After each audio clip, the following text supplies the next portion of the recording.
Hello everyone.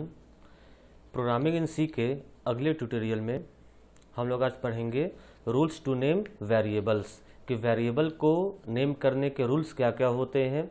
फिर हम लोग डिक्लेरेशन, इनिशियलाइजेशन, डेटा टाइप्स और एक सैम्पल प्रोग्राम के बारे में इस वीडियो में हम लोग जानने की कोशिश करेंगे और समझने की कोशिश करेंगे। तो हम लोग का पहला टॉपिक है रूल्स टू नेम वेरिएबल्स, के वेरिएबल को डिफाइन करने के रूल्स क्या क्या होते हैं। इसके पहले हम लोगों ने कांस्टेंट के बारे में देखा था कि कांस्टेंट क्या होते हैं, कांस्टेंट कितने प्रकार के होते हैं, उन कांस्टेंट्स को लिखने के रूल्स क्या क्या होते हैं, उनके नियम क्या हैं, हम इनके बारे में हम लोगों ने चर्चा की थी। आज हम लोग वेरिएबल डेटा टाइप्स के बारे में जानने और समझने की कोशिश करेंगे। तो चलिए शुरू करते हैं। हमारा पहला टॉपिक है रूल्स टू नेम वेरिएबल। तो इसमें वेरिएबल को नेम करने का पहला रूल ये होता है कि variable is a combination of alphabets, digits और स्पेशल सिंबल्स, कि जो वेरिएबल होते हैं वो कम्बिनेशन होते हैं अल्फ़ाबेट्स के, डिजिट्स के और स्पेशल सिंबल में। और स्पेशल सिंबल में बेसिकली अंडरस्कोर का इस्तेमाल किया जाता है स्पेशल सिंबल में वेरिएबल नेम को डिफाइन करने के लिए। तो पहला हमारा रूल है ए variable name is the combination of alphabets,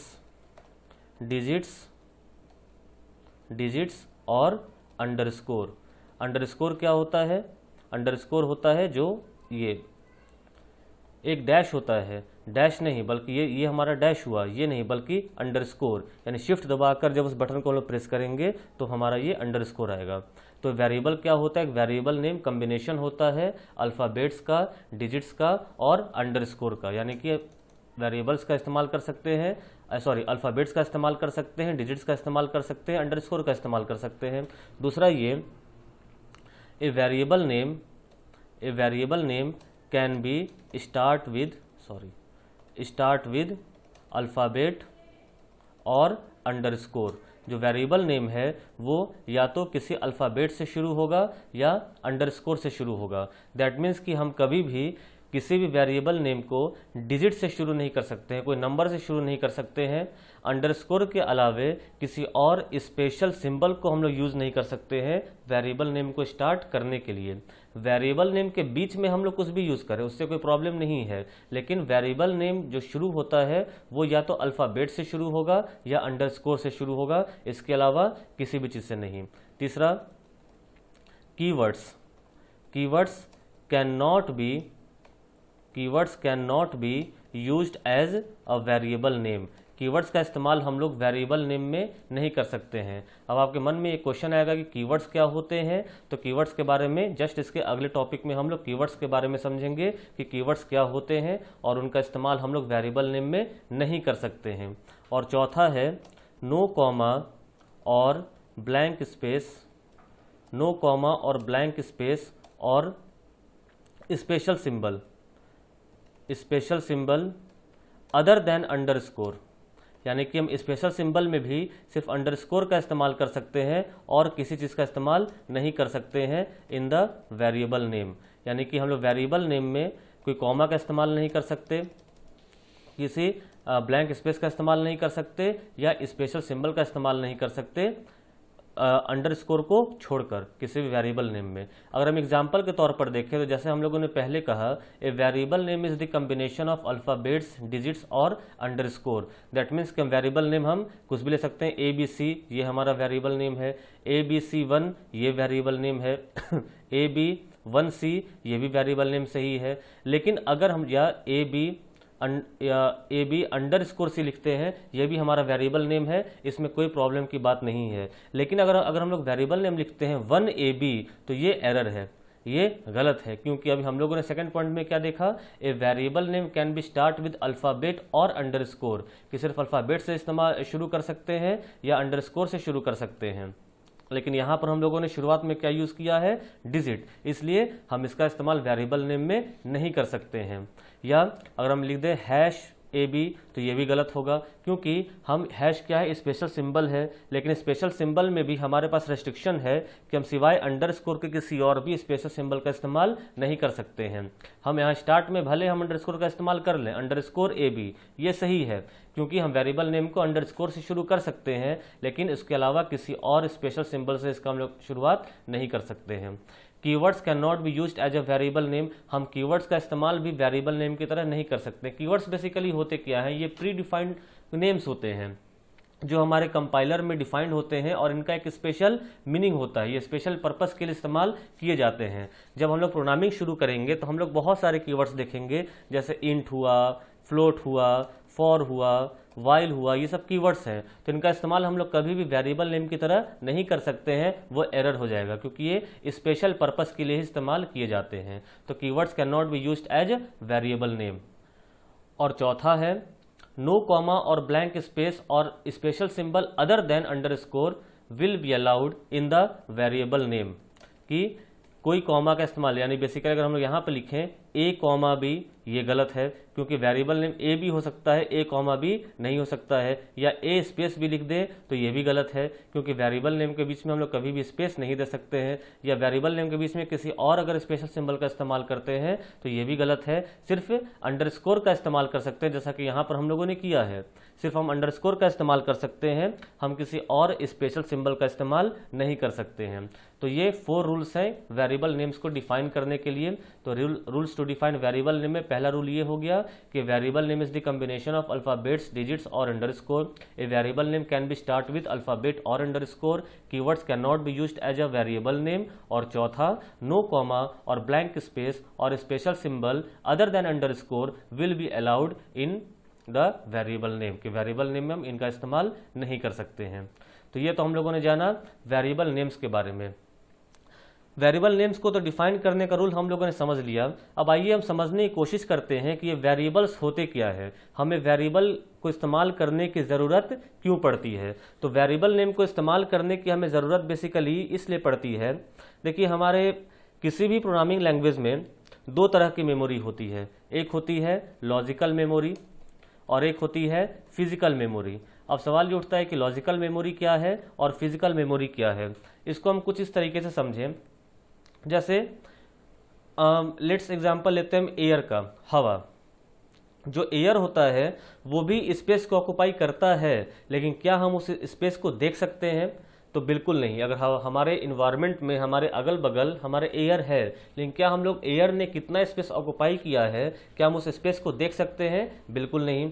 लेकिन अगर हम उसी एयर को एक बैलून में भर लें तो फिर वो बैलून क्या है कि जिस शेप में एयर स्पेस को ऑक्युपाई करेगा, बैलून उसी शेप का हो जाता है। तो हम बैलून के शेप को हम ये कह सकते हैं कि एयर ने ये स्पेस यहाँ पर ऑक्युपाई किया है। दैट मीन्स कि वो बैलून क्या हुआ, तो वो बैलून उस एयर के ऑक्युपाइड स्पेस को एक फिजिकल रूप देने का काम कर रहा है। यानी एयर ने जो स्पेस को ऑक्युपाई किया है वो लॉजिकल मेमोरी, और उसको उस एयर को जब हम लोगों ने बैलून में भरा और जब हम उस बैलून का जब आकार देखते हैं तो वो क्या हो गया, फिजिकल मेमोरी। तो बैलून ने यहां पर क्या किया कि एयर जो कि लॉजिकल स्पेस को यूज करता है उसको एक फिजिकल रूप देने का काम कर रहा है वहां पर बैलून। ठीक उसी तरीके से हमारे प्रोग्रामिंग में भी एक कंसेप्ट आता है डेटा टाइप का। जो स्पेस होता है, स्पेस का यहाँ पर स्पेस की यहाँ पर ज़रूरत क्यों पड़ती है, हम जो भी वैल्यू को यूज़ करेंगे आखिर उस वैल्यू को कहीं ना कहीं स्टोर तो होना पड़ेगा। तो वो स्टोर कहाँ पर होगा, कितने स्पेस में होगा, ये भी डिफाइन करना बहुत ज़रूरी होता है कि वो कितने स्पेस में उस वैल्यू को हम लोग ऑक्युपाई करना चाहते हैं। तो वो जो स्पेस ऑक्युपाई करने का जो काम करता है वो करता है डेटा टाइप। वो कौन करता है, डेटा टाइप। तो बेसिकली डेटा टाइप क्या होता है, तो डेटा टाइप एक ऑब्जेक्ट होता है जो यह डिफाइन करता है कि हम किस तरह के वैल्यू को अपने प्रोग्राम में यूज करना चाहते हैं। अब किस तरह के वैल्यू से क्या मतलब है, तो हम लोगों ने पिछले वीडियो में कांस्टेंट के बारे में देखा था कि इंटीजर कांस्टेंट होते हैं, रियल कांस्टेंट होते हैं और कैरेक्टर कांस्टेंट होते हैं। तो इंटीजर कांस्टेंट में हम लोगों ने देखा कि सिर्फ इंटीजर वैल्यू को स्टोर कर सकते हैं। रियल कांस्टेंट में हम लोगों ने देखा कि हम फ्रैक्शनल वैल्यू को स्टोर कर सकते हैं। कैरेक्टर कांस्टेंट में हम लोगों ने देखा कि हम कैरेक्टर को स्टोर कर सकते हैं। ठीक वैसे स्ट्रिंग्स भी होते हैं। स्ट्रिंग क्या होते होते हैं ये हम लोग आगे एक चैप्टर में हम लोग पढ़ेंगे एरे के बाद कि स्ट्रिंग्स क्या होते हैं, यानी कि हम लोग इंटीजर वैल्यू को, रियल वैल्यू को, कैरेक्टर वैल्यू को, स्ट्रिंग वैल्यू को, इसे हम लोग स्टोर कर सकते हैं। तो हम जो जिस वैल्यू को स्टोर करने जा रहे हैं वो बेसिकली इंटीजर है, रियल है, कैरेक्टर है, स्ट्रिंग है, ये डिफाइन कौन करेगा? आखिर हमारा जो कंपाइलर है, यानी सी प्रोग्रामिंग, जब हम लोग इसको एग्जीक्यूट करेंगे, कंपाइल करेंगे, तो कंपाइलर ये कैसे समझेगा कि जिस वैल्यू को यूज किया गया है प्रोग्राम में वो वैल्यू किस टाइप का है? Integer, constant, integer, real, character या स्ट्रिंग, या किस तरीके के वैल्यू को इस्तेमाल किया गया है। तो उन्हीं वैल्यूज के टाइप को डिफाइन करने के लिए जिस ऑब्जेक्ट का इस्तेमाल किया जाता है उसे डेटा टाइप कहते हैं। तो what is data type? Data type क्या होते हैं? तो data type are the objects which is used to define the type of the value which is being used in the program. तो डेटा टाइप क्या होते हैं कि it is the object which is used to define the type of the value which is being used in the program.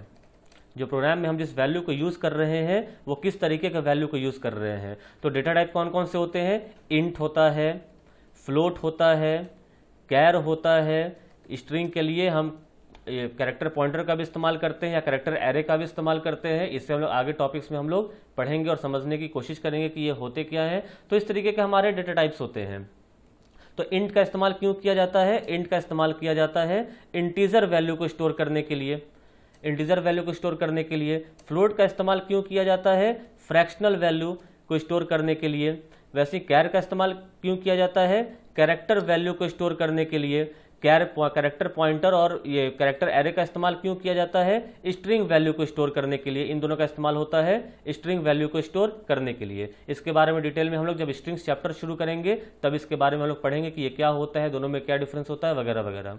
तो यहाँ पर हम लोगों ने देखा कि हमारे इतने तरह के हमारे डेटा टाइप्स और भी होते हैं। तो ये कॉमनली यूज्ड है जिसका इस्तेमाल हम लोग हर प्रोग्राम में करेंगे ही करेंगे। तो ये हमारे डेटा टाइप्स हैं। तो ये जो डेटा टाइप्स हैं, इंट हुआ, फ्लोट हुआ, कैर हुआ, कैरेक्टर पॉइंटर है, कैरेक्टर एरे है, तो इनके कुछ स्पेस होते हैं, यानी कि ये मेमोरी में स्पेस को ऑक्यूपाई करते हैं। तो इंटीजर कितने स्पेस को ऑक्यूपाई करता है? अगर हम टर्बो सी की बात करें, जो सॉफ्टवेयर टर्बो सी आता है उसमें ऑक्यूपाई करता है ये 2 बाइट्स। लेकिन अगर हम लोग डेव सी प्लस प्लस का इस्तेमाल करते हैं, जो कि हम लोग आगे प्रोग्रामिंग करने के लिए अपने इस वीडियो ट्यूटोरियल में इस्तेमाल करेंगे डेव सी प्लस प्लस का, तो डेव सी प्लस प्लस में इंटीजर जो स्पेस ऑक्यूपाई करता है वो होता है 4 बाइट्स। तो 2 बाइट्स का इस्तेमाल किस में होता है? जो टर्बो सी एप्लीकेशन होता है उसमें, टर्बो सी या टर्बो सी प्लस प्लस। और 4 बाइट्स का इस्तेमाल किस में होता है? जब हम लोग डेव का इस्तेमाल करते हैं, डेव से सी प्लस प्लस का जब हम लोग इस्तेमाल करेंगे तो वहां पर स्पेस को ऑक्यूपाई करेगा 4 बाइट्स का। तो इंटीजर कितने का किए हम यहाँ पर लेते हैं अपने वीडियो ट्यूटोरियल में, हम 4 बाइट्स को लेते हैं क्योंकि हम लोग डेव सी प्लस प्लस पर सारे प्रोग्रामिंग को हम लोग टाइप करेंगे और उसे एग्जीक्यूट करेंगे, कंपाइल करेंगे। वैसे फ्लोट कितने का हुआ? फ्लोट भी होता है 4 बाइट्स का। कैरेक्टर होता है 1 बाइट का। और स्ट्रिंग जो होता है, स्ट्रिंग का कोई प्री डिफाइंड स्पेस नहीं होता।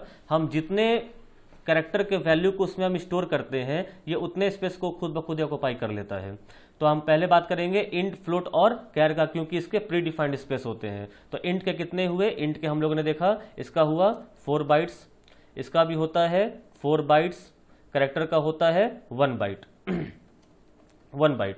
तो ये डेटा टाइप्स जिस वैल्यू को स्टोर, ये जो मेमोरी को ऑक्यूपाई करते हैं हमारे स्टोरेज डिवाइस में, तो वो मेमोरी होता है लॉजिकल मेमोरी। लॉजिकल मेमोरी का कंसेप्ट एक एग्जांपल देकर, जैसा मैंने पहले बताया कि एयर हुआ, तो एयर स्पेस को ऑक्यूपाई तो करता है लेकिन वो स्पेस को हम लोग दिखता नहीं है कि वो कितना स्पेस को ऑक्यूपाई किया। हम ये नहीं बता सकते कि एयर ने वहां पर कितने स्पेस को ऑक्यूपाई किए हुए हैं, उसका एक फिजिकल रूप देना पड़ता है। जैसे फॉर एग्जांपल हमने लिया बैलून, तो बैलून क्या हुआ? उस लॉजिकल मेमोरी को, उस लॉजिकल स्पेस को फिजिकल रूप प्रोवाइड करने के लिए हमने बैलून का इस्तेमाल किया ताकि हम जान सके कि एयर ने किस रूप में स्पेस को ऑक्यूपाई किया है और कितने स्पेस को ऑक्यूपाई किया है।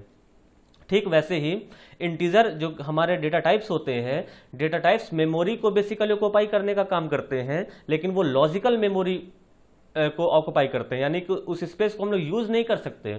स्पेस तो होता है लेकिन वो स्पेस दिखेगा ही नहीं कि वो स्पेस कहाँ है, कितना है। जो 4 बाइट्स है वो कहाँ पर 4 बाइट्स है, वो स्पेस तो दिखेगा नहीं। तो इसी लॉजिकल स्पेस को फिजिकल रूप देने के लिए हम लोग इस्तेमाल करते हैं, हम लोग जो नाम देते हैं उसी नाम को बोला जाता है वेरिएबल नेम। यानी वेरिएबल नेम का इस्तेमाल क्यों होता है? Variable name is used to provide physical space for the logical memory जो which is being occupied by the data type. कि वेरिएबल नेम क्या होता है कि वो फिजिकल स्पेस, एक फिजिकल रूप प्रोवाइड करने का काम करता है उस लॉजिकल स्पेस का जो डेटा टाइप के द्वारा ऑक्युपाई किया गया है हमारे प्रोग्राम में। तो यहां पर हम लोगों ने देखा वेरिएबल क्या होता है। तो वेरिएबल, एक वेरिएबल नेम क्या होता है, उसका कंसेप्ट होता है वो फिजिकल रूप प्रोवाइड करने के लिए इस्तेमाल किया जाता है। उसको डिफाइन करने के हमने 4 रूल्स देखे। फिर हमने यहाँ डेटा टाइप के बारे में देखा। डेटा टाइप क्या होता है? तो एक ऐसा ऑब्जेक्ट होता है जो हम किस टाइप के वैल्यू को अपने प्रोग्राम में यूज करने जा रहे हैं उस टाइप को ये डिफाइन करता है। फॉर लेट्स से हमने वैल्यू ले लिया 5, तो अब ये 5 इंटीजर है या फ्लोट है या कैरेक्टर है, ये हमें कैसे पता चलेगा? ये हमें पता चलेगा डेटा टाइप से। अगर इंट लगा हुआ है तो इंटीजर होगा, फ्लोट लगा हुआ है तो फ्रैक्शनल होगा, और कैर लगा हुआ है तो कैरेक्टर टाइप का वैल्यू होगा। यानी बिना डेटा टाइप के हम ये नहीं बता सकते कि हम जो वैल्यू यूज कर रहे हैं वो किस तरीके के वैल्यू को यूज कर रहे हैं। तो डेटा टाइप ने जो स्पेस को ऑक्युपाई किया वो लॉजिकल स्पेस होता है, और उस लॉजिकल स्पेस को फिजिकल रूप प्रोवाइड करने का जो काम करता है वो वेरिएबल होता है।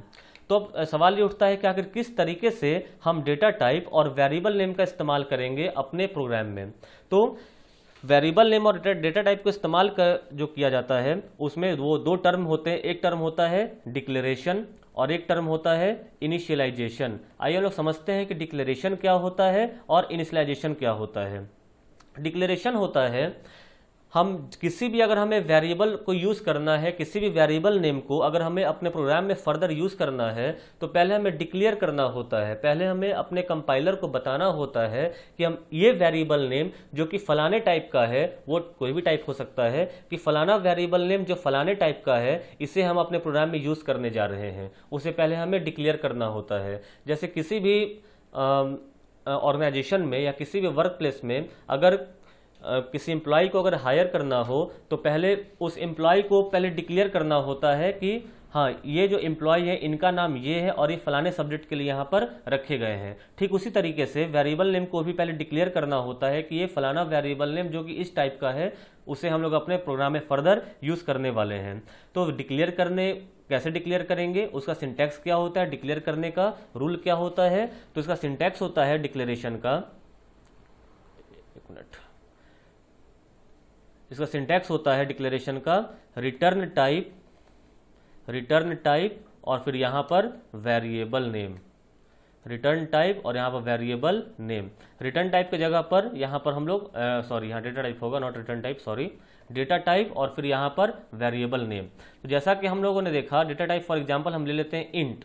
इंट एक डेटा टाइप है जो कि इंटीजर टाइप के वैल्यू को स्टोर करने के लिए इस्तेमाल किया जाता है। उसके बाद एक स्पेस, और स्पेस देने के बाद वेरिएबल नेम। और वेरिएबल नेम को कैसे लिखेंगे, हम लोगों ने रूल पहले ही देखा कि variable name is the combination of alphabets, digits और अंडरस्कोर। फिर दूसरा हम लोगों ने ये रूल देखा है variable name can start with alphabet और अंडरस्कोर। तीसरा keywords can not be used as a variable name. और चौथा नो कॉमा और ब्लैंक स्पेस और any other special symbol other than underscore will be allowed in between the variable name. तो suppose हम यहाँ पर एक छोटा सा नाम ले लेते हैं ए।